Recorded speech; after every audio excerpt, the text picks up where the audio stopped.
Hello and welcome. स्वागत है आप लोगों का महिंद्रागुरु.com में।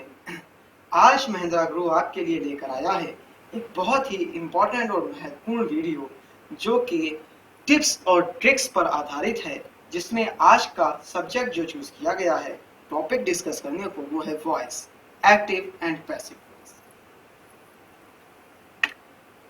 बात शुरू करते हैं। वॉइस क्या है? वॉइस एक तरह की फॉर्म ऑफ वर्ब है, एक तरह की स्पीच है कि जिसके माध्यम से हम अपनी बात दूसरों तक पहुंचाते हैं। हम दो तरीकों से बात करते हैं। एक तरीका वो होता है कि जैसा कि आप देख रहे हैं active voice and passive voice. तो कब हम एक्टिव वॉइस में बात करते हैं और कब हम पैसिव वॉइस में बात करते हैं? जैसा कि लिखा गया है verb is said to be in the active voice the subject performs an action, यानी कि सेंटेंस में होने वाली क्रिया को कौन कर रहा है? The subject performs.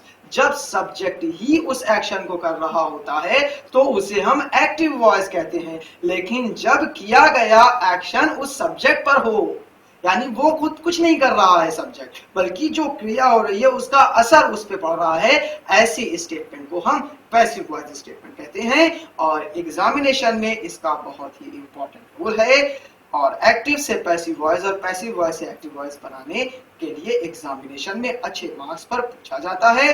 इसलिए आज हम आपके लिए ये जो वीडियो लेकर आए हैं ये उन शॉर्ट ट्रिक्स पर आधारित है कि जिसके माध्यम से आप अपने एग्जामिनेशन में एक्टिव पैसिव वॉइस के जरिए सबसे ज्यादा स्कोर कर सकें।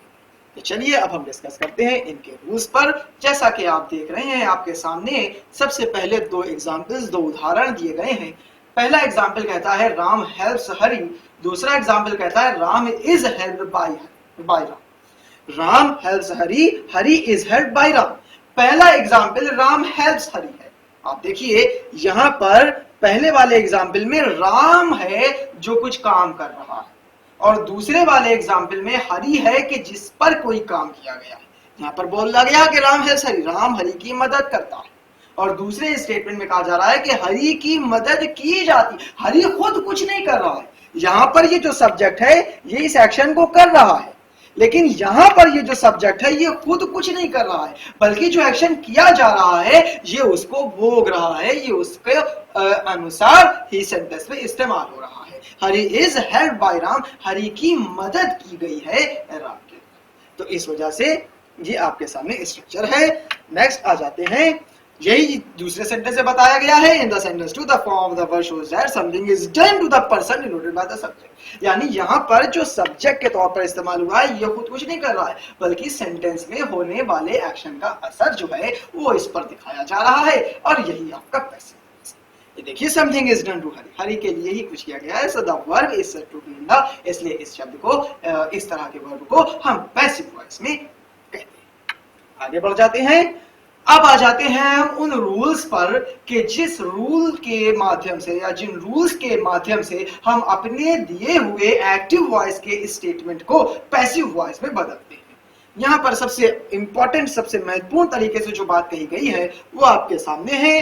When the verb is change from the active voice, जब हम अपने दिए हुए वर्ब को एक्टिव वॉइस से पैसिव वॉइस में बदलते हैं तो उसके लिए जरूरी ये होता है कि जो हमारे एक्टिव वॉइस का ऑब्जेक्ट बना हुआ है सेंटेंस में, वो ऑब्जेक्ट आपके पैसिव वॉइस का सब्जेक्ट बन जाता है, और जो आपके एक्टिव वॉइस में सेंटेंस का सब्जेक्ट बनकर आता है वो सेंटेंस का सब्जेक्ट पैसिव वॉइस के ऑब्जेक्ट के रूप में काम करता है। ये एक पहली बात। दूसरी इंपॉर्टेंट बात जो इसमें है वो ये कि आपके एक्टिव वॉइस में सेंटेंस में किसी भी फॉर्म का वर्ब क्यों ना इस्तेमाल हुआ हो, चाहे वो फर्स्ट फॉर्म का हो, चाहे वो सेकंड फॉर्म का हो, चाहे वो थर्ड का या फोर्थ का या फिफ्थ फॉर्म का हो, बस आपको इतना याद रखना है कि जब आप सेंटेंस जो एक्टिव वॉइस में दिया है और आप उसे पैसिव वॉइस में बनाने जा रहे हो, तो जो सेंटेंस में आने वाला वर्ब एक्टिव वॉइस का होगा वो किसी भी फॉर्म में हो फर्क नहीं पड़ता। बस आपको जो याद रखना है वो ये कि पैसिव वॉइस में आपका दिया हुआ वर्ब सिर्फ और सिर्फ थर्ड फॉर्म पर ही होगा, यानी कि पैसिव वॉइस में वर्ब की सिर्फ और सिर्फ थर्ड फॉर्म का ही इस्तेमाल करते हैं। ये बहुत अच्छी ट्रिक है किसी भी सेंटेंस में जहां आप पैसिव वॉइस को एज ए आंसर चूज कर रहे हैं। सबसे पहले इस चीज को निर्धारित कर दीजिए कि आपके उस दिए हुए सेंटेंस में जो पैसिव वॉइस में है और आप उसे बतौर आंसर बता रहे हैं, उसका फॉर्म ऑफ वर्ब जो है वो मेन वर्ब थर्ड फॉर्म में होना चाहिए, जैसा कि यहाँ पे दिया गया है। दूसरी इंपॉर्टेंट चीज आपको बताते चले कि आपके सेंटेंस में जो एक्टिव वॉइस में सेंटेंस है उसका सब्जेक्ट जब पैसिव वॉइस में ऑब्जेक्ट बनता है तो जनरली उसके लिए हम बाई का उपयोग करते हैं, इसलिए यहाँ पर बाई का इस्तेमाल किया गया। यहाँ पर इज का इस्तेमाल किया जाता है सेंटेंस में आने वाले सब्जेक्ट और सेंटेंस किस टेंस में इस्तेमाल हुआ है इसके आधार पर। आप यहाँ पर देखिए, उसके बाद एक इंपॉर्टेंट बात भी कही गई है, since the object of a verb in the active voice becomes the subject of the passive voice, it follows that only transitive verb can be used in the passive voice because an transitive verb has no object. यहाँ पर बताया इन्होंने कि आपके दिए हुए sentence जो active voice में है उसका पैसिव वॉइस आप उसी कंडीशन में बना सकते हो कि जब आपके दिया हुआ सेंटेंस में यूज होने वाला वर्ब कौन सा हो, ट्रांजिटिव वर्ब हो, क्योंकि ट्रांजिटिव वर्ब वो वर्ब होता है कि जो ऑब्जेक्ट के साथ काम करता है और अगर ऑब्जेक्ट है तो वो पैसिव वॉइस का सब्जेक्ट बनेगा। इसीलिए इन्होंने बताया कि इन ट्रांजिटिव वर्ब में ऑब्जेक्ट ही नहीं होता, इसलिए अगर इन ट्रांजिटिव वर्ब का पैसिव वॉइस बनाने की बात की जाए तो आमतौर से उसका पैसिव वॉइस नहीं। तो ये हो गए आपके सामने बहुत इंपॉर्टेंट ट्रिक्स। अब आ जाते हैं इसके एक बहुत ही महत्वपूर्ण चार्ट पे। खाली ये चार्ट, फकत ये चार्ट, सिर्फ ये चार्ट ही एक ऐसा इंपॉर्टेंट और महत्वपूर्ण चार्ट है कि जिसे अगर आपने अच्छे से समझ लिया तो फिर आप बहुत ही कम समय में एक्टिव वॉइस से पैसिव वॉइस पर बनने वाले सेंटेंसेस, यूज होने वाले वर्ब और हेल्पिंग वर्ब और मेन वर्ब को आसानी से समझ लेंगे। हम यहाँ आपके साथ टेंस के माध्यम से एक्टिव वॉइस से पैसिव वॉइस के सेंटेंसेस पर डिस्कशन कर रहे हैं। यहाँ पर बात शुरू करते हैं सिंपल प्रेजेंट। जैसा कि आप जानते हैं कि जब हम बात सिंपल प्रेजेंट टेंस की करते हैं तो सिंपल प्रेजेंट टेंस में इस्तेमाल होने वाले दो ही टेंस पाए जाते हैं, वो होते हैं गिव या गिव्स, या हम आपको और आसान लफ्जों में बताएं तो वो होते हैं वर्ब की फर्स्ट फॉर्म या वर्ब की फिफ्थ फॉर्म। हाँ, अब वर्ब की फर्स्ट फॉर्म या वर्ब की फिफ्थ फॉर्म ये पहचान होती है सिंपल प्रेजेंट की। सब्जेक्ट अगर सिंगुलर है तो वो सिंगुलर वर्ब के साथ काम करता है, सब्जेक्ट अगर प्लूरल है तो वो प्लूरल वर्ब के साथ काम करता है, और जो वर्ब की फिफ्थ फॉर्म होती है वो सिंगुलर वर्ब होती है, और जो वर्ब की फर्स्ट फॉर्म होती है वो आपकी प्लूरल वर्ब होती है। अगर यहाँ पर दे लिखा गया है तो दे के साथ गिव का इस्तेमाल होगा क्योंकि प्लूरल सब्जेक्ट प्लूरल वर्ब के साथ काम करता है, और अगर यहाँ पे ही लिखा गया है तो ही के साथ गिव्स का इस्तेमाल होगा क्योंकि plural singular subject singular verb के साथ। ये तो बात हो गई एक्टिव वॉइस की कि सिंपल प्रेजेंट का स्ट्रक्चर कैसा होना चाहिए। अब हम बात करते हैं कि स्ट्रक्चर अगर हमारा कुछ इस तरह से दिख रहा हो तो हम उसके पैसिव वॉइस में किस तरह से उसके वर्ब और हेल्पिंग वर्ब पे हम अपने तरफ से रूल्स के अनुसार बदलाव और चेंजेस लाएंगे। तो अगर आपके सेंटेंस में मेन वर्ब कुछ इस तरह से दिखाया जाएगा तो पैसिव वॉइस भी उसका मेन वर्ब कुछ इस तरह से दिया जाएगा। सबसे इंपॉर्टेंट बात, सबसे महत्वपूर्ण जरूरी बात हम आपको बता चुके हैं और एक बार रिवाइज करना चाहते हैं। जैसा कि आप पैसिव वॉइस में देख रहे हैं, एक बार गौर से देखिए, पैसिव वॉइस में यूज होने वाले जितने भी आपके मेन वर्ब हैं वो सब के सब एक ही फॉर्म में हैं, और ये फॉर्म आपकी मेन वर्ब की थर्ड फॉर्म होती है, यानी third form of the verb. तो ये चीज तो आप आसान लफ्जों में जान लीजिए, अपने जहन में आसानी से इसे फीड कर लीजिए, महफूज कर लीजिए कि आप पैसिव वॉइस में मेन वर्ब की थर्ड फॉर्म पर ही काम करेंगे। तो अब हमारे पास सीखने को अगर कुछ बचता है तो वो सिर्फ और सिर्फ उनके हेल्पिंग वर्ब कि हम कब किस तरह के टेंस में किस तरह के सब्जेक्ट के साथ और कौन सा हेल्पिंग वर्ब इस्तेमाल। चलिए हम बात करते हैं। तो यहाँ पर गिव्स और गिव अगर आपका एक्टिव वॉइस में दिया जाए तो पैसिव वॉइस में है सब्जेक्ट के अनुसार helping verb is am are आ जाएगा और मेन वर्ब आपका गिवन।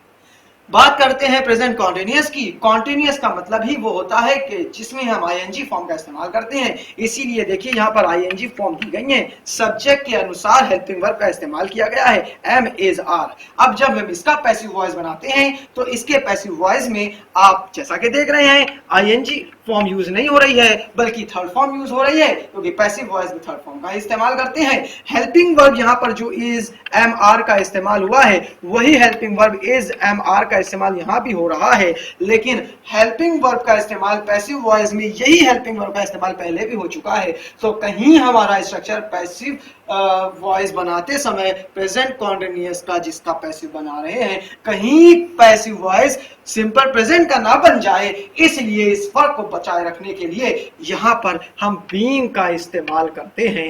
यहाँ पर बीइंग का इस्तेमाल नहीं होता है, लेकिन यहाँ हो रहा है। यही उसका फर्क है कि हम अपने प्रेजेंट कॉन्टिन्यूअस के एक्टिव वॉइस से पैसिव वॉइस बना सकते हैं। तो आसान लफ्जों में आप समझ लीजिए कि जब आप एक्टिव वॉइस पर ऐसे स्ट्रक्चर को पाते हैं, तो ऐसे स्ट्रक्चर से जो पैसिव वॉइस में स्ट्रक्चर आपको बनाना होता है, वो स्ट्रक्चर कुछ ये होता है।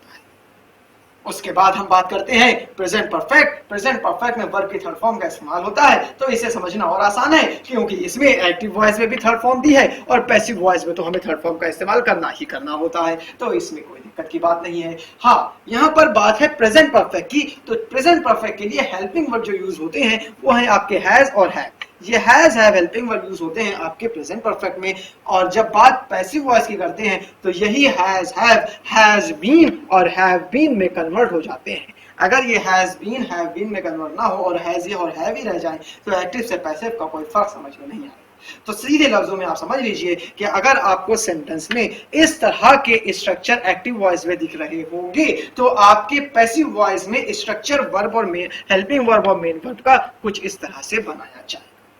अब इस बात को हम और आगे बढ़ाते हैं। बात आ जाती है सिंपल पास्ट। सिंपल पास्ट बहुत ही सिंपल तरह का टेंस होता है। इसमें आपका सब्जेक्ट चाहे सिंगुलर सब्जेक्ट दे दिया जाए या आपको प्लूरल सब्जेक्ट दे दिया जाए, आपको कोई परेशानी, कोई दिक्कत नहीं होती है, क्योंकि इसमें जो वर्ब यूज होता है वो सेकंड फॉर्म, मेन वर्ब की सेकंड फॉर्म यूज होती है, चाहे आपका सब्जेक्ट सिंगुलर हो या प्लूरल।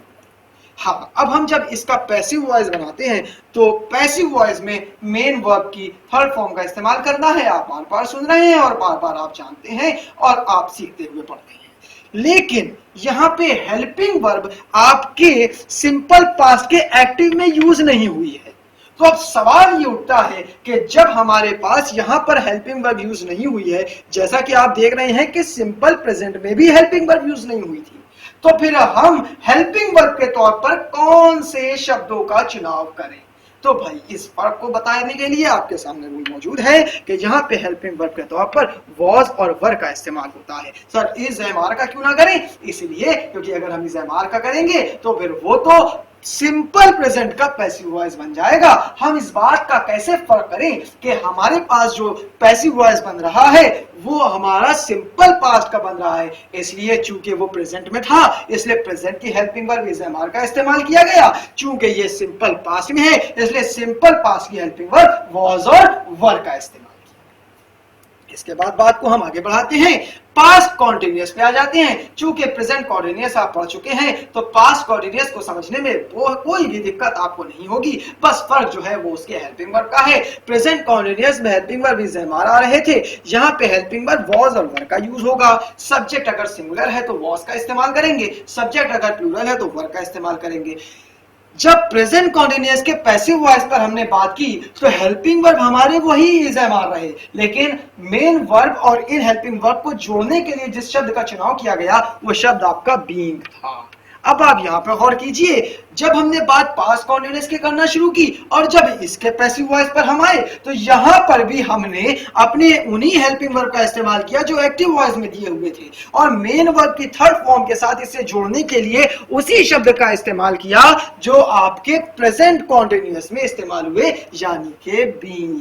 तो इसका कहने का तात्पर्य ये है कि अगर आपको दिए हुए सेंटेंस में स्ट्रक्चर कुछ इस तरह से दिखता हो एक्टिव वॉइस का, तो आपके पैसिव वॉइस का स्ट्रक्चर वर्ब, मेन वर्ब और हेल्पिंग वर्ब कुछ इस तरह से आधारित होना चाहिए। इस तरह से आप अपने एक्टिव से पैसिव पर आसानी से कन्वर्जन कर सकते हैं। बात को हम आगे बढ़ाते हैं। अब बात आ जाती है पास्ट परफेक्ट पे। चूंकि हम प्रेजेंट परफेक्ट पढ़ चुके हैं इसलिए पास्ट परफेक्ट को सीखने में कोई दुविधा नहीं होगी। आइए बात करते हैं परफेक्ट की। बात करते हैं तो यहाँ पर एक्टिव वॉइस हो चाहे पैसिव वॉइस हो, दोनों ही जगह आपको ये आसानी मिलेगी कि वर्ब के थर्ड फॉर्म का ही इस्तेमाल होता है। तो वर्ब की थर्ड फॉर्म तो तय हो गई। अब बात आई हेल्पिंग वर्ब की। जैसा कि आपने देखा कि प्रेजेंट परफेक्ट में सब्जेक्ट के अनुसार हैज और हैव, सिंगुलर सब्जेक्ट हैज लेता है, प्लूरल सब्जेक्ट हैव लेता है, उसी के अनुसार हेल्पिंग वर्ब निर्धारित होती है। लेकिन बात जब हम पास्ट परफेक्ट की करते हैं तो पास्ट परफेक्ट आपका सब्जेक्ट आपका चाहे सिंगुलर यूज हो चाहे प्लूरल यूज हो, सिंगुलर है तब भी हैड के साथ काम करेगा, प्लूरल है तब भी हैड के साथ काम करेगा और मेन वर्ब की थर्ड फॉर्म। अब जब हम इसका कन्वर्जन करते हैं, पैसिव वॉइस में सेंटेंस को लेकर आते हैं, तो हमें यही हेल्पिंग वर्ब दोबारा इस्तेमाल करना पड़ती है, लेकिन ये हेल्पिंग वर्ब आपके मेन वर्ब के थर्ड फॉर्म के साथ जोड़ने के लिए जिस शब्द का इस्तेमाल करता है वो है बीन। यही बीन शब्द है जो आपके प्रेजेंट परफेक्ट में भी इस्तेमाल हो रहा है और यही बीन वर्ड है जो आपके पास्ट परफेक्ट में इस्तेमाल हो रहा है। कब? कि जब आपको पैसिव वॉइस का स्ट्रक्चर बनाना होता है। तो इस तरह से आप यहां पर ये बात देखें कि जब आपके सामने स्ट्रक्चर एक्टिव वॉइस में कुछ इस तरह से दिया गया हो तो आप उसके पैसिव वॉइस का स्ट्रक्चर कुछ इस तरह से फ्रेम करेंगे। ये हो गई इसकी एक आइडेंटिफिकेशन। अब बात को हम आगे बढ़ाते हैं, बात आ जाती है अब सिंपल फ्यूचर पे। सिंपल फ्यूचर, जैसा कि क्या नाम से ये सिंपल फ्यूचर सिंपल है और फ्यूचर की बात कर रहे हैं, तो जब भी बात फ्यूचर की करें तो इतना आप याद रखिए कि फ्यूचर के मायनों में आपको जो हेल्पिंग वर्ब की जरूरत होती है वो विल और शैल होने चाहिए। विल और शैल में किसी भी एक का इस्तेमाल आप कर सकते हो, लेकिन बिना विल और शैल के आप फ्यूचर को के बारे में, उसके सेंटेंस के बारे में, उसकी फ्रेमिंग के बारे में बात नहीं कर सकते हो। उस वहां पर हमें हेल्पिंग वर्ब की जरूरत होती है और विल और शैल ही ऐसे हेल्पिंग वर्ब है जो फ्यूचर के सेंटेंसेस में इस्तेमाल होते हैं। तो ये कोई एक आसान सी बात। अब हम इस सेंटेंस पर आते हैं। Simple future will give and shall give यहां पर दिया गया है और अब इसका स्ट्रक्चर अगर आपके सामने कुछ इस तरह से दिया गया हो एक्टिव वॉइस में तो बस आसानी से समझ लीजिए कि इसके पैसिव वॉइस में आपका स्ट्रक्चर कुछ ऐसे होगा, यानी कि विल गिव को विल बी गिवन और शैल गिव को शैल बी गिवन में हम करेंगे। बात आ जाती है अब फ्यूचर परफेक्ट में। फ्यूचर परफेक्ट, चूंकि हम परफेक्ट को पढ़ते चले आ रहे हैं तो यहां पर भी हम परफेक्ट की बात कर रहे हैं, तो मेन वर्ब के थर्ड फॉर्म का इस्तेमाल हुआ है एक्टिव वॉइस में और जब हम बात पैसिव वॉइस पे करेंगे तो पैसिव वॉइस में भी वही थर्ड फॉर्म का इस्तेमाल होगा। हमने जैसा कि देखा है कि जब बात हमने प्रेजेंट परफेक्ट की, जब बात हमने पास्ट परफेक्ट की तो यहां पर प्रेजेंट परफेक्ट की ही हेल्पिंग वर्ब और पास्ट परफेक्ट की ही हेल्पिंग वर्ब आपके पैसिव वॉइस में इस्तेमाल हुई। इसी तरीके से आपके फ्यूचर परफेक्ट की जो हेल्पिंग वर्ब है यानी विल हैव और शैल हैव, यही आपके पैसिव वॉइस में भी इस्तेमाल होंगे, लेकिन बस आपको वही शब्द चाहिए होगा कि जिस शब्द ने आपके प्रेजेंट परफेक्ट के पैसिव वॉइस के हेल्पिंग वर्ब को मेन वर्ब से जोड़ा यानी कि बीन, जिस शब्द ने आपके पास्ट परफेक्ट के एक्टिव वॉइस से पैसिव वॉइस में हेल्पिंग वर्ब से मेन वर्ब को जोड़ा यानी कि बीन, वही बीन का इस्तेमाल यहां पर भी होगा। तो बस इसके आधार पे आप अपने टेंस के रूल को कि कैसे हम एक्टिव वॉइस से पैसिव वॉइस को बनाएंगे आसानी से समझ सकते। चलिए बात को हम आगे बढ़ाते हैं।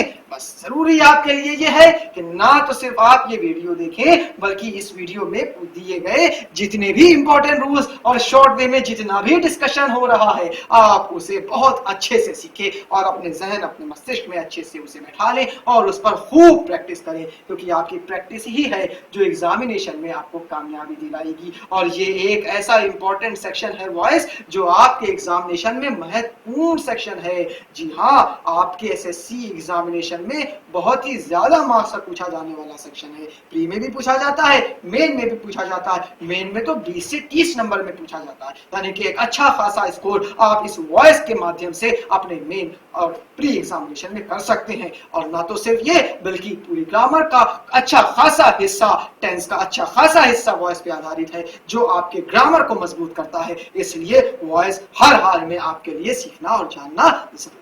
बात हम आगे बढ़ाते हैं। सिंपल फ्यूचर स्ट्रक्चर के माध्यम से हम बात करते हैं, जैसा कि हम देखते हुए चले आए हैं। अब हम बात को और आसानी से समझ लेंगे। Active voice, simple present active voice sentence हमने देखा। अब बात सीधे हम एग्जांपल पे करते हैं। राम राइट्स अ लेटर, ये सिंपल प्रेजेंट का स्ट्रक्चर है। Ram writes a letter, singular subject singular verb, singular subject का इस्तेमाल हो रहा है सिंगुलर वर्ब के साथ और उसके साथ लगा है ऑब्जेक्ट। और इसका पैसिव वॉइस कैसे बनेगा? जैसा कि आप जानते हैं कि एक्टिव वॉइस में दिए हुए सेंटेंस का ऑब्जेक्ट ही पैसिव वॉइस का सब्जेक्ट बनता है, इसलिए ये आ लेटर यहां पर आपका सब्जेक्ट बन जाएगा। यहां पर राम जो सब्जेक्ट बना हुआ है इसको हम सेंटेंस में पैसिव वॉइस में ऑब्जेक्ट की तरह इस्तेमाल करेंगे, बाय के माध्यम से इसे सेंटेंस से जोड़ देंगे।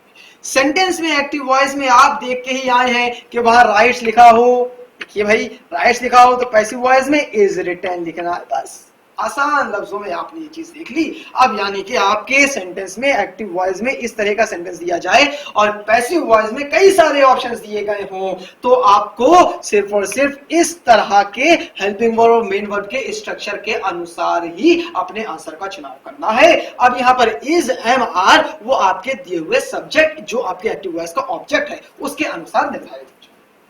इसी बात को हम आगे बढ़ाते हैं, प्रेजेंट कॉर्डिनेट्स पे आते हैं। प्रेजेंट कॉर्डिनेट्स का स्ट्रक्चर आपके सामने है, जैसा कि आपने देखा सब्जेक्ट के साथ is, am, are, main verb की फोर्थ फॉर्म आईएनजी फॉर्म जिसे कहते हैं और ऑब्जेक्ट का इस्तेमाल होता है। जब इसके पैसिव वॉइस को हम फ्रेम करते हैं तो आपके एक्टिव वॉइस का जो ऑब्जेक्ट है वो यहाँ पर सब्जेक्ट बनता है, इसलिए पैसिव सब्जेक्ट कहलाता है। इज, एम, आर जो हेल्पिंग वर्ब आपकी एक्टिव में यूज होती है, भाई पैसिव में भी यूज होती है, लेकिन बस आपके एक्टिव वॉइस के हेल्पिंग वर्ब को पैसिव वॉइस के मेन वर्ब से जोड़ने के लिए मेन वर्ब जो थर्ड फॉर्म यूज होती है बीइंग का इस्तेमाल करते हैं। और उसके बाद पैसिव ऑब्जेक्ट। आप सेंटेंस देखिए, Ram is writing a letter, यहां पर सेंटेंस दिया गया है Ram is writing a letter. अब सेंटेंस कह रहा है Ram is writing a letter, Ram letter लिख रहा है, इसका पैसिव वॉइस बनता है a letter is written by Ram, यानी एक लेटर जो है जो राम के द्वारा लिखा जा रहा है। तो यहाँ पर ये सेंटेंस आपका बन जाता है। राम यहाँ पे सब्जेक्ट है जो यहाँ पैसिव बन गया, लेटर यहाँ ऑब्जेक्ट है जो यहाँ आपका सब्जेक्ट बन गया। इज राइटिंग जैसा कि आपने स्ट्रक्चर पढ़ा था, इज राइटिंग जिस सेंटेंस में आपको दिख रहा हो उसके पैसिव वॉइस में आपको इज रिटन या वो हेल्पिंग वर्ब आपके सब्जेक्ट के अनुसार तय हो जाए। चलिए बात को हम आगे बढ़ाते हैं, प्रेजेंट परफेक्ट के एग्जांपल लेते हैं। एग्जांपल कह रहा है Ram has written a letter और पैसिव वॉइस का एग्जांपल कह रहा है letter has been written by Ram. यहां पर हैज रिटन एग्जांपल में यूज हो रहा है। हैज रिटन आपके एक्टिव वॉइस की पहचान है, तो जहां हैज रिटन आपके एक्टिव वॉइस में दिया जाए तो उसके पैसिव वॉइस के स्ट्रक्चर पे आपको हैज बीन रिटन या हैव बीन रिटन वो निर्धारित करेगा कि एक्टिव वॉइस का ऑब्जेक्ट पैसिव वॉइस में किस तरह से काम कर रहा है, उसका नंबर क्या है। सिंगुलर है तो हैज बीन रिटन, प्लूरल है तो हैव बीन रिटन। इस तरह से आप इसके एग्जांपल के माध्यम से एक्टिव से पैसिव वॉइस को आसानी से समझ सकते हैं। बात को आगे बढ़ाते हैं, सिंपल पास्ट के स्ट्रक्चर पे आ जाते हैं। स्ट्रक्चर के अनुसार आपका एग्जांपल कह रहा है Ram wrote a letter, Ram wrote a letter. यहां पर रोट जो कि वर्ब की सेकंड फॉर्म का इस्तेमाल हुआ है और कोई हेल्पिंग वर्ब यूज नहीं हुई है और हमें इसका पैसिव बनाना है, तो पैसिव में रोट की थर्ड फॉर्म यानी कि हमें वर्ब की थर्ड फॉर्म का इस्तेमाल करना है। रोट सेकंड फॉर्म है, इसकी थर्ड फॉर्म रिटर्न हो जाएगी। चूंकि बात हम पास्ट में कर रहे हैं इसलिए हमारे पास हेल्पिंग वर्ब के तौर पर या तो वॉज या तो वर आना चाहिए और वो वॉज और वर कैसा होगा वो उसका सब्जेक्ट बताएगा। लेटर सिंगुलर है तो वॉज का इस्तेमाल करेंगे और लेटर अगर प्लूरल है यानी लेटर्स का इस्तेमाल किया गया है तब हम वहां पर वर का इस्तेमाल करेंगे। इस तरह से अगर स्ट्रक्चर पे आपके सेकंड फॉर्म पर आधारित सेंटेंस से एक्टिव वॉइस पर स्ट्रक्चर है तो उसका पैसिव वॉइस आपका कुछ इस तरह से सेंटेंस के स्ट्रक्चर पर बात कर रहा है। इसके बाद हम बात को आगे बढ़ाते हैं, पास्ट कॉन्टिन्यूअस के स्ट्रक्चर पे आ जाते हैं। आसान लफ्जों में आप इसे समझ लीजिए, पास्ट कॉन्टिन्यूअस की पहचान was writing, Ram was writing a letter.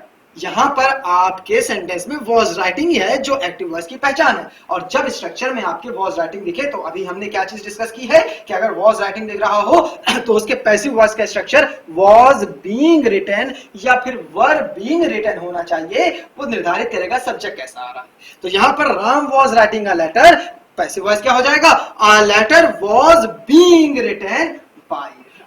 इस तरह से आप पास्ट कॉन्टिन्यूअस को आसान लफ्जों में आसान तरीके से समझ सकते हैं और हल कर सकते हैं। नेक्स्ट आ जाते हैं पास्ट परफेक्ट के स्ट्रक्चर पे। पास्ट परफेक्ट के सेंटेंस स्ट्रक्चर के अनुसार उसके आधार पे हम अपने एग्जांपल्स पर आते हैं। एग्जांपल कह रहा है Ram had written a letter, Ram एक लेटर लिख चुका था, Ram had written a letter. यहां पर हैड रिटन है, वो पहचान इस बात की कि आपका दिया हुआ सेंटेंस एक्टिव वॉइस में। अब जहां आपके सेंटेंस में हैड रिटन दिया गया हो तो उसके पैसिव वॉइस के स्ट्रक्चर कैसा होना चाहिए, no doubt had been written ही होना चाहिए। तो आपके सेंटेंस में हैड बीन रिटन जहां मिल जाए और फिर उसके अनुसार आपके सेंटेंस में आने वाला एक्टिव वॉइस का सब्जेक्ट आसानी से प्रॉपर वे में आपके पैसिव वॉइस का ऑब्जेक्ट भी बनाया गया हो, आपके एक्टिव वॉइस का ऑब्जेक्ट आसानी से आपके पैसिव वॉइस का सब्जेक्ट भी बनाया गया हो, और ये सारी चीजें जब बिल्कुल बेहतर तरह से नजर आ जाए तो फिर आपका नो डाउट आंसर यही हो जाए। तो इस तरह से हमने इस चीज को डिस्कस किया। अब आ जाते हैं हम सिंपल फ्यूचर पे। सिंपल फ्यूचर को बहुत आसानी से आप इसके स्ट्रक्चर को देखिए और उसके माध्यम से हमारे पास जो एग्जांपल दिया गया है हम उस पर आते हैं। Ram will write, will write पहचान मिल गई हमें कि ये सिंपल फ्यूचर का सेंटेंस है और सिंपल फ्यूचर के सेंटेंस में हेल्पिंग वर्ब मेन वर्ब के माध्यम से जब हमें हिंट मिल जाए तो फिर हम वापस आ जाएं कि जब इसका एक्टिव वॉइस का हिंट ये है कि simple verb main verb will write होगा तो पैसिव वॉइस में आपने क्या पढ़ा था, विल बी रिटन। तो जहां स्ट्रक्चर में विल बी रिटन का इस्तेमाल होगा वही इसके लिए पैसिव वॉइस की तरह काम करेगा। लेकिन जरूरी ये भी है कि प्रॉपर वे में उसके सब्जेक्ट और ऑब्जेक्ट का इस्तेमाल भी बेहतर तरह से किया गया हो, यानी कि सेंटेंस के एक्टिव वॉइस का सब्जेक्ट प्रॉपरली इसका ऑब्जेक्ट बनाया गया हो जरूरत के अनुसार और सेंटेंस में एक्टिव वॉइस का ऑब्जेक्ट प्रॉपर वे में आपका सब्जेक्ट बनाया गया। तो इस तरह से आप इसके रूल को देखें। नेक्स्ट आ जाता है फ्यूचर परफेक्ट। फ्यूचर परफेक्ट के एक्टिव और पैसिव के स्ट्रक्चर के आधार पे एग्जाम्पल पर बात करते हैं। Ram will have written a letter. यहां पर आपके फ्यूचर परफेक्ट सेंटेंस होने की पहचान जो है वो है will have written, will have written. ये पहचान है फ्यूचर परफेक्ट सेंटेंस की। और फ्यूचर परफेक्ट के एक्टिव वॉइस की पहचान जब विल हैव रिटन है तो इसका पैसिव वॉइस कैसे में बनेगा, विल हैव, और विल हैव को थर्ड फॉर्म से जोड़ता है been, will have been written. तो इस तरह के स्ट्रक्चर पर हम इसका कन्वर्जन लाकर रखेंगे और उसमें आने वाले सब्जेक्ट और ऑब्जेक्ट प्रॉपर वे में काम कर रहे हो तो बस यही हमारा आंसर हो जाएगा। इस तरह से हम अपने टेंसेस के एक्टिव वॉइस से पैसिव वॉइस को आसानी से बना पाने में, फ्रेम कर पाने में और याद रख पाने में इस वीडियो के माध्यम से हमेशा कायम रहेंगे। आगे बढ़ते हैं हम। अब आ जाता है role of modal auxiliary in voice, कि मॉडल ऑक्सिलरी का वॉइस में क्या रोल है। एक्टिव वॉइस से पैसिव वॉइस पर सेंटेंसेस जब हम बनाते हैं तो उसमें अगर एक्टिव वॉइस के सेंटेंस में मॉडल ऑक्सिलरी दी जा रही हो तो पैसिव वॉइस के सेंटेंस में आपको क्या करना चाहिए। जैसा कि आपके सामने स्ट्रक्चर है, active voice passive voice, active voice का structure subject plus modal auxiliary verb plus main verb first form plus object, और passive voice passive subject plus modal auxiliary verb plus be main verb third form plus passive subject. अब आप इसे आसान लफ्जों में सुन लीजिए, याद रखिए मॉडल ऑक्सिलरी वर्ब वो होते हैं, यानी कि इन्हें हेल्पिंग वर्ब की ही एक दूसरी फॉर्म कही जाती है। मॉडल ऑक्सिलरी वर्ब वो वर्ब होते हैं कि जो वर्ब की फर्स्ट फॉर्म के साथ काम करते हैं। जी हाँ, can, could, may, might, shall, should, must, ये सब मॉडल ऑक्सिलरी के ही उदाहरण हैं।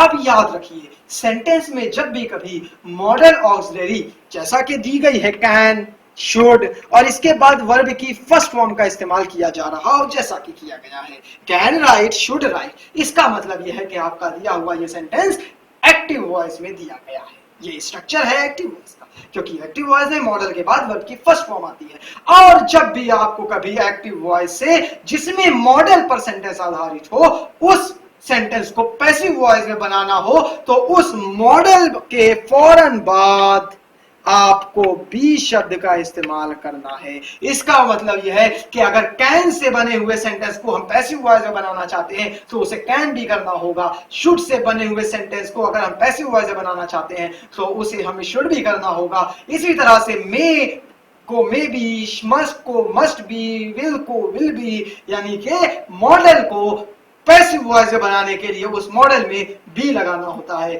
और जैसा कि आप जानते हैं कि मेन वर्ब की सिर्फ और सिर्फ थर्ड फॉर्म का ही इस्तेमाल पैसिव वॉइस में किया जाता है। इस तरह से आप ये एग्जांपल्स देख लीजिए। Ram can write a letter, तो आसानी से आपने इसका पैसिव वॉइस बना लिया। A letter can be written by Ram. Ram should write a letter, तो आसानी से आपने इसका पैसिव वॉइस बना लिया। A letter should be written by. चलिए बात को आगे बढ़ाते हैं।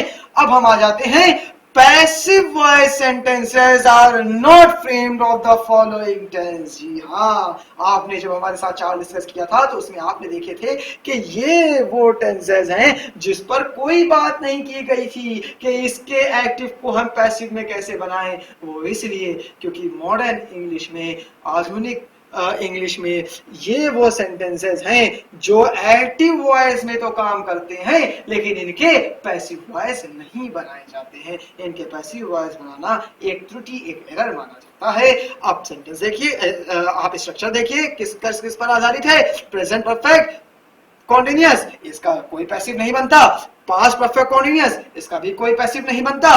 फ्यूचर परफेक्ट कॉन्टिन्यूअस इसका भी कोई पैसिव नहीं बनता, एंड फ्यूचर कॉन्टिन्यूअस इसका भी कोई पैसिव नहीं बनता। तो आप इसके स्ट्रक्चर को आसानी से जहन में याद रखें, और इसके स्ट्रक्चर को आसानी से सीखने के लिए आप हमारी वीडियोस रेगुलर देखते रहें। लास्ट टिप्स और ट्रिक्स की जो वीडियो थी वो आपके टेंस पर ही आधारित थी, तो वहां से आपको इसके रूल्स आसानी से समझ में आ जाएंगे। और बस उन टेंसेस के रूल्स को आपको याद रखना है कि इन सेंटेंसेस पर जहां पर बात की जा रही होगी तो इसके पैसिव वॉइस पर कहीं भी क्वेश्चन होगा तो उसका कोई पैसिव वॉइस नहीं बनाया जाएगा। चलिए बात को हम आगे बढ़ाते हैं। अब यहाँ पर देखिए एक बहुत इंपॉर्टेंट बात कही जा रही है। ये चीज तो आपके लिए बहुत जरूरी है कि आप एक्टिव वॉइस से पैसिव वॉइस को सीखें, लेकिन खाली एक्टिव वॉइस से पैसिव वॉइस का कन्वर्जन करना ही काफी नहीं है, बल्कि उसके साथ साथ हमें ये भी सीखना जरूरी है कि एक्टिव वॉइस में इस्तेमाल होने वाले क्या सारे के सारे सब्जेक्ट्स पैसिव वॉइस में ऑब्जेक्ट के रूप पर इस्तेमाल हो सकते हैं। जी हाँ, ये रूल एक बहुत इंपॉर्टेंट रूल की तरफ इशारा करता है, एक बहुत महत्वपूर्ण बात की तरफ इशारा करता है। वो ये कि हर वो सेंटेंस कि जो एक्टिव वॉइस से पैसिव वॉइस से बनाया जा रहा है उसमें एक्टिव वॉइस में दिया गया सारे के सारे सब्जेक्ट पैसिव वॉइस के ऑब्जेक्ट बन जाएं, ऐसा जरूरी नहीं है। जरूरत के आधार पे हम एक्टिव वॉइस के सब्जेक्ट को पैसिव वॉइस का ऑब्जेक्ट बनाते हैं, जहां पर हम ये देखते हैं कि पैसिव वॉइस का सेंटेंस बिना इस ऑब्जेक्ट के इनकम्प्लीट है। लेकिन अगर एक्टिव वॉइस में इस्तेमाल होने वाला सब्जेक्ट पैसिव वॉइस में ऑब्जेक्ट के तौर पर इस्तेमाल न करने से भी आपके पैसिव वॉइस का सेंटेंस आसानी से अपनी बात, अपने मायने और मफहूम को बता रहा होता है, तो आप एक्टिव वॉइस के उस सब्जेक्ट को पैसिव वॉइस में इस्तेमाल नहीं करते हो। अब आप आ जाइए एग्जाम्पल पर। एग्जाम्पल कह रहा है people will help me, passive voice कह रहा है आई विल बी हेल्प, मेरी मदद की गई। अब मेरी मदद कौन करेगा? जाहिर सी बात है ये चीज अंडरस्टूड है कि मदद लोगों के द्वारा ही की जाती है, तो यहाँ पर वो सेंस अपने आप में आ जाता है। यही वजह है कि बाय पीपल का इस्तेमाल यहाँ पर करने की आवश्यकता नहीं है। एक्टिव वॉइस में सेंटेंस दूसरा देख सकते हैं आप, someone will help me. Passive voice में सेंटेंस क्या हो जाता है? आई विल बी हेल्प, मेरी मदद की गई। भाई मेरी मदद किसी ने तो की होगी, तो आपको वो बात दोबारा कहने की जरूरत नहीं है कि बाय समवन, इसलिए बाय समवन को निग्लेक्ट करना ही बेहतर होता है। People speak English all over the world, passive voice क्या बन गया? English is spoken all over the world.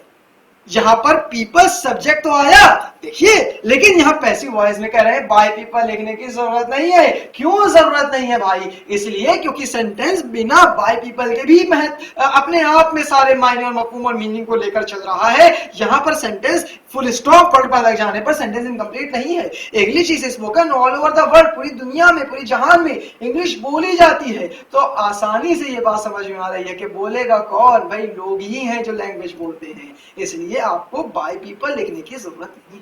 इसी तरह के आपके और भी सब्जेक्ट्स हैं, अगर सेंटेंस में उनका इस्तेमाल एक्टिव वॉइस में हो रहा है तो जरूरत नहीं है कि आप पैसिव वॉइस में उसे बनाइए। आप देखिए अगर सेंटेंस में सब्जेक्ट के तौर पे आपके वन, समवन, नोबडी, पीपल, आपने एग्जांपल देखा समबडी आ गया, नो वन, पुलिस, इन और भी ऐसे शब्द हैं, अगर ये सेंटेंस में आपके इस्तेमाल हुए हैं एक्टिव वॉइस के सब्जेक्ट के तौर पे, तो इसे पैसिव वॉइस का ऑब्जेक्ट बनाना जरूरी नहीं है। लेकिन हाँ, अगर इनके इस्तेमाल ना करने से, जैसा मैंने पहले कहा, इस्तेमाल ना करने से सेंटेंस अधूरा रह जाता है, उसके मायने और मफहूम निकल के सामने नहीं आ पाते, तब आपके लिए जरूरी है कि आप इसका इस्तेमाल कर सकते हैं। लेकिन मोस्ट ऑफ द केसेस में आप यही देखोगे कि उन्हें निग्लेक्ट किया जाता है, उनका इस्तेमाल नहीं किया जाता।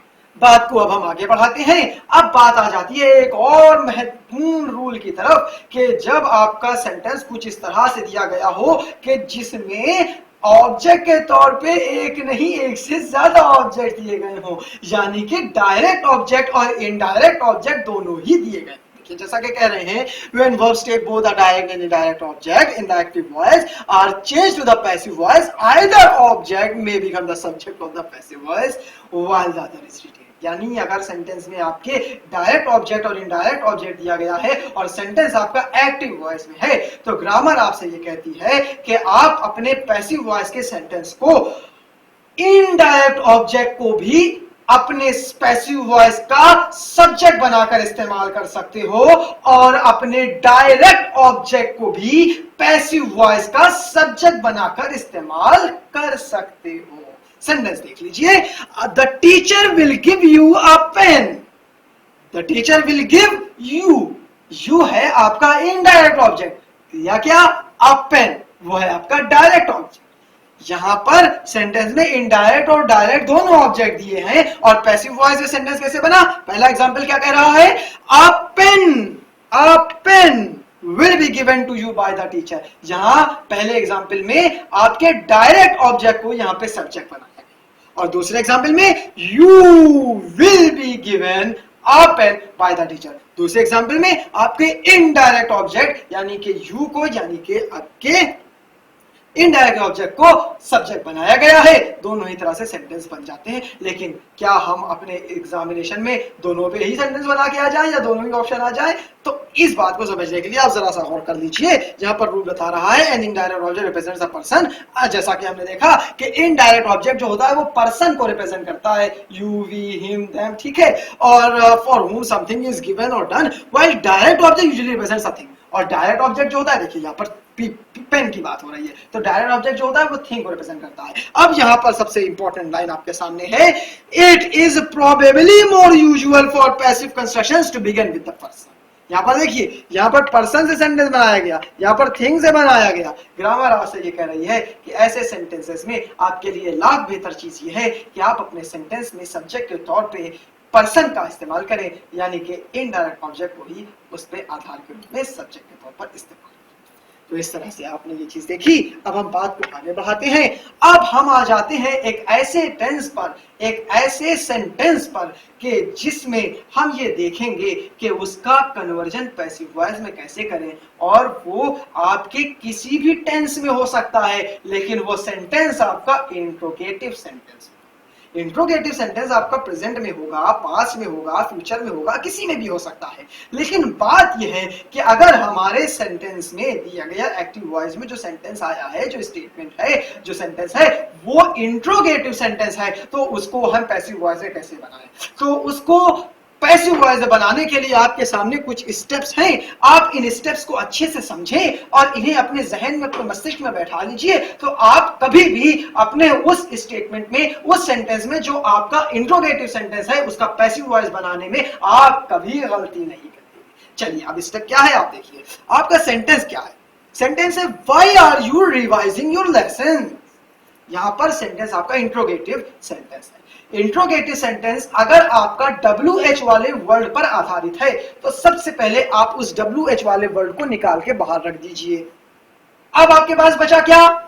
Are you revising your lessons.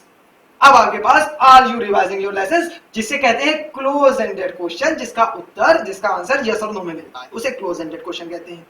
तो अब आपका सेंटेंस बन गया, are you revising your lessons. अभी भी सेंटेंस आपका इंट्रोगेटिव है। अब इस इंट्रोगेटिव को आप असर्टिव में आसानी से आप अपने एक स्टेटमेंट में चेंज कर लीजिए, यानी कि अब इसे इंट्रोगेटिव ही ना रहने दीजिए। तो अगर आपका क्लोज एंडेड क्वेश्चन इंट्रोगेटिव में है, तो उसे हम असर्टिव या पॉजिटिव में कैसे लेकर आएंगे?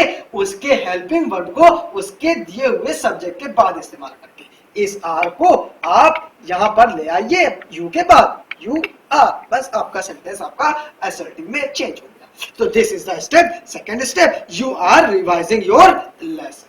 इस तरह से आपने इसे पॉजिटिव वे में कर दिया। और अब आप यहां पर देख रहे हैं, गौर कीजिए, रिवाइजिंग। अरे भाई, इसी तरह के, इन्हीं तरह के सेंटेंसेस पर तो हमने रूल्स पर मेहनत की है, रूल्स को देखा है और सीखा है और जाना है। अब वही रूल आपके सामने आ गया। ये रूल कह रहा है you are revising your lesson. तो सेंटेंस कौन से टेंस का है? You are revising, are revising दिया है, तो जहां आर रिवाइजिंग दिया जाए वहां हमें क्या करना होता है?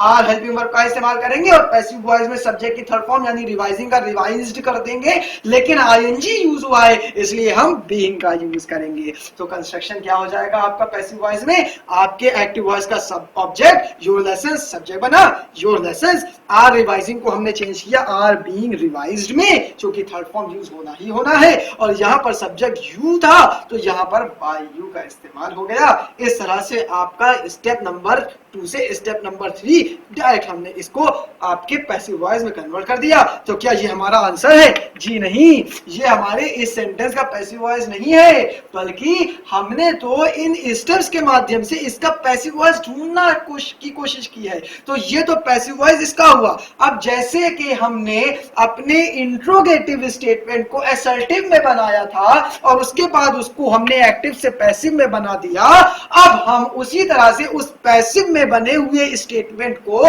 वापस अपने असर्टिव से इंट्रोगेटिव में ले जाएंगे। देखिए यहां पर क्या करेंगे, यहां पर हेल्पिंग वर्ब आपकी आर थी, तो अब यहां पर ये हेल्पिंग वर्ब का पहले इस्तेमाल कर देंगे। देखिए आप स्टेप 4 में, are your lessons being revised by you. तो क्या ये आंसर हो गया? जी नहीं। क्यों? क्योंकि आपके क्वेश्चन में WH वाले वर्ड पर आपका स्टेटमेंट, आपका सेंटेंस आधारित था। तो जब WH पर आधारित था तो आपका पैसिव वॉइस भी WH पर ही आधारित होना चाहिए। इसलिए यहां पर are your lessons being revised by you से पहले आप वाई को वापस लाकर जोड़ दीजिए। इस तरह से आप अपने इंट्रोगेटिव सेंटेंस से पैसिव वॉइस को आसान तरीके से बना सकते हैं, बिना किसी दिक्कत, बिना किसी तो ये वो टिप्स और ट्रिक्स हैं जिसके माध्यम से आप वॉइस को सीखने में कोई भी गलती नहीं कर सकते हैं और कम से कम समय में ज्यादा से ज्यादा स्कोर अपने एग्जामिनेशन में कर सकते हैं। चलिए बात को आगे बढ़ाते हैं। मिसलेनियस आ जाइए, कुछ एग्जांपल्स हैं। ये एग्जांपल्स आपके एसएससी एग्जामिनेशन के पॉइंट ऑफ व्यू से बहुत ही इंपॉर्टेंट एग्जांपल्स हैं, जिन्हें हम जरा सा देख लेते हैं। एक्टिव से पैसिव वॉइस का कन्वर्जन है। एक्टिव वॉइस में सेंटेंस कह रहा है we should not encourage indiscipline. We should not encourage indiscipline. Should का इस्तेमाल हुआ है। शुड एक मॉडल है और आपके जहन में यह बात पहले से ही मौजूद है, चूंकि हम डिस्कस कर चुके हैं कि शुड चूंकि एक मॉडल है और मॉडल से जब हम पैसिव वॉइस बनाते हैं तो मॉडल से पैसिव वॉइस बनाने में हम उस मॉडल में बी का इस्तेमाल करते हैं और उसके वर्ब की थर्ड फॉर्म पैसिव वॉइस में हम लिख देते हैं। इसलिए यहां पर वी शुड, शुड को हम शुड नॉट, चूंकि शुड नॉट है तो ये शुड नॉट बी में चेंज हो जाएगा। अब यहां पर we should not encourage indiscipline, तो इनडिसिप्लिन आपका ऑब्जेक्ट है जो यहां सब्जेक्ट बनता है। Indiscipline should not be. Encourage आपका मेन वर्ब है, इसलिए यहां पर उसकी थर्ड फॉर्म का इस्तेमाल हो जाएगा इनकरेज और वी के अनुसार यहां पर हम वाई प्लस का इस्तेमाल। आगे बात करते हैं active voice. Next example, robin would draw a picture in the competition. Robin would draw, would के बाद ड्रॉ का इस्तेमाल हुआ यानी वर्ब की थर्ड फॉर्म। इसका मतलब वुड से पैसिव वॉइस जब बनाएंगे तो वुड बी का ही कंस्ट्रक्शन हमारा बनेगा। वुड ड्रॉ आपके एक्टिव वॉइस में यूज होगा और पैसिव वॉइस में वुड बी ड्रॉन, क्योंकि ड्रॉ की थर्ड फॉर्म आपकी ड्रॉन होती है। तो जहां एक सेंटेंस में वुड ड्रॉ का सेंटेंस आपको फ्रेम होता हुआ मिलेगा एक्टिव वॉइस में, उसका पैसिव वुड बी ड्रॉन ही कर दिया जाएगा। बस उसमें सेंटेंस पे ये चीज भी गौर करनी है कि आपके सेंटेंस में दिए हुए सब्जेक्ट और ऑब्जेक्ट आसान तरीके से एक्टिव से पैसिव में बनाए गए। बात को हम आगे बढ़ाते हैं। नेक्स्ट एग्जांपल आपके सामने आ जाता है, they have cut all the telephone wires. यहां पर सेंटेंस आपसे कह रहा है they have cut all the telephone wires. तो यहां पर सबसे पहले आपको यह समझने की जरूरत है कि ऑब्जेक्ट के तौर पर क्या यूज हुआ है एक्टिव वॉइस में, जिसे हम यहां सब्जेक्ट के तौर पे ले। सेंटेंस में टेंस के आधार पे सबसे जरूरी चीज आपके लिए है कि ये देखिए इसका स्ट्रक्चर जो आपके वर्ब पे आधारित है, हैव कट। और आपको याद आ रहा होगा कि अगर सेंटेंस आपका हैव के बाद वर्ब की थर्ड फॉर्म लेकर बात कर रहा है तो वो आपका पैसिव वॉइस में किस स्ट्रक्चर पे जाएगा, वो have he helping verb passive voice में मिलेगा, लेकिन वो वर्ब की थर्ड फॉर्म के साथ जोड़ने के लिए बीन शब्द का इस्तेमाल करेगा। इसलिए एक्टिव वॉइस से जब आप पैसिव वॉइस में सेंटेंस को फ्रेम करोगे तो हैव कट को हैव बीन कट में बदल देंगे और उसके सब्जेक्ट को ऑब्जेक्ट और ऑब्जेक्ट को सब्जेक्ट सेंटेंस की जरूरत के अनुसार हम उसे बदल देंगे। इस तरह से हमारा सेंटेंस फ्रेम हो जाएगा एक्टिव। नेक्स्ट स्टेप या नेक्स्ट एग्जांपल पर आ जाते हैं। One must keep once promises. Must का एग्जांपल लिया गया है। यहां पर जो मस्ट का एग्जाम्पल लिया गया है ये मस्ट पर आधारित सेंटेंस है और मस्ट आपका मॉडल है। याद रखिए मॉडल पर हम चर्चा करते चले आ रहे हैं और मॉडल से जुड़े हुए सेंटेंसेस आपके जहन में फीड हो चुके हैं कि कैसे हम उसके पैसिव वॉइस बनाएंगे। तो भाई आप देख लीजिए मस्ट दिया है और जब मस्ट आपकी एक्टिव वॉइस में दिया जाएगा तो उसका पैसिव वॉइस कैसे बनेगा, जैसा कि आप जानते हैं कि मॉडल का पैसिव वॉइस बनाने के लिए हम अपने दिए हुए मॉडल में बी शब्द को जोड़ देते हैं। यहाँ पर मस्ट का इस्तेमाल हुआ, इसलिए हमने इसे मस्ट बी कर दिया। मस्ट के बाद वर्ब की थर्ड फॉर्म आई, क्योंकि ये चीज आप जानते हैं एक्टिव वॉइस में मॉडल के बाद वर्ब की फर्स्ट फॉर्म आती है और पैसिव वॉइस में मॉडल के साथ बी लगता है, जैसा कि बी लगाया गया, और वर्ब की जो फर्स्ट फॉर्म है उसी वर्ब की हम थर्ड फॉर्म यानी कि मेन वर्ब की थर्ड फॉर्म का हम इस्तेमाल करते हैं। इस तरह से हमारा सेंटेंस तैयार हो जाता है। फिर उसके सब्जेक्ट और ऑब्जेक्ट को सेंटेंस की जरूरत के अनुसार हम कन्वर्ट कर देते हैं। आप देख लीजिए, one must give one's promises, तो कन्वर्जन पैसिव वॉइस में क्या हुआ, one's promises must be kept. अब आप यहाँ पे कहेंगे बाय वन क्यों नहीं आया, तो आपने यहाँ पर शुरू में देखा था कि वन एक ऐसा सब्जेक्ट है कि अगर उसके ऑब्जेक्ट लिए बिना ही सेंटेंस पूरा हो रहा है तो आप उसे ऑब्जेक्ट मत लो। यहाँ पर सेंटेंस बना one's promises must be kept, वादे पूरे किए जाने चाहिए। तो भाई वादा किसी ना किसी ने तो किया होगा जो पूरा किया जाना चाहिए, बस। तो वो चीज अपने आप में अंडरस्टूड है, इसलिए बाय वन लिखने की आपको जरूरत नहीं है। नेक्स्ट एग्जांपल आ जाते हैं। The doctor advised me to give up sweets. Doctor advise me, advised, advice के पहले कोई हेल्पिंग वर्ब नहीं, तो जब एडवाइस कौन सी फॉर्म, एडवाइस याद आ रहा होगा आपको कि ये मेन वर्ब की सेकंड फॉर्म है। तो जैसे ही आपको याद आया कि मेन वर्ब की सेकंड फॉर्म है, क्योंकि इसकी पहचान ये है कि इसके पहले कोई हेल्पिंग वर्ब का भी इस्तेमाल नहीं होता। और जब आपके एक्टिव वॉइस में मेन वर्ब की सेकंड फॉर्म इस्तेमाल हो रही हो और उससे पैसिव बनाना हो, तो हम अपने सब्जेक्ट के अनुसार वॉज या वर हेल्पिंग वर्ब के तौर पे ले लेते हैं और उसी सेकंड फॉर्म की थर्ड फॉर्म को हम लिख देते हैं। क्योंकि एडवाइस की सेकंड और थर्ड दोनों ही फॉर्म एडवाइस होती है और अपना सेंटेंस में आने वाला सब्जेक्ट और ऑब्जेक्ट सेंटेंस की जरूरत के अनुसार निर्धारित किया जाता है और इस तरह से हमारे सेंटेंसेस एक्टिव वॉइस से पैसिव वॉइस में तैयार हो जाते हैं। तो इस तरह से आपने देखा कि हमने आज आपके साथ वॉइस यानी एक्टिव और पैसिव पर based tips and tricks discuss किए, जिसे अगर आप अच्छी तरह से सीखेंगे और ग्रैब करेंगे और अपने मस्तिष्क में, अपने जहन में बैठाएंगे, तो आपके एग्जामिनेशन में आपको ये पूरी तरह से फायदा पहुंचाएगा और आपको 100% स्कोर करने को ये आपको आमादा करेगा, तैयार करेगा। आप इस वीडियो को हमारे mahendraguru.com पर जो लिंक है www.youtube.com/c/mahendraguru वीडियोस, इसके माध्यम से सबसे जरूरी चीज कि आप हमारे चैनल को सब्सक्राइब करें और वो वीडियोस के जो आपके एग्जामिनेशन को क्वालिफाई करने के लिए शॉर्ट वे में, शॉर्ट ट्रिक्स में, कम से कम समय में आपको पूरा ज्ञान और पूरी शिक्षा प्रदान करने की कोशिश कर रहे हैं, उन वीडियोस के माध्यम से आप जल्द से जल्द अपने एग्जाम को क्रैक कीजिए और कामयाबी हासिल कीजिए। इसलिए क्योंकि हमारा मोटो तो सिर्फ ये है कि आपकी कामयाबी में ही हमारी कामयाबी है। Thank you.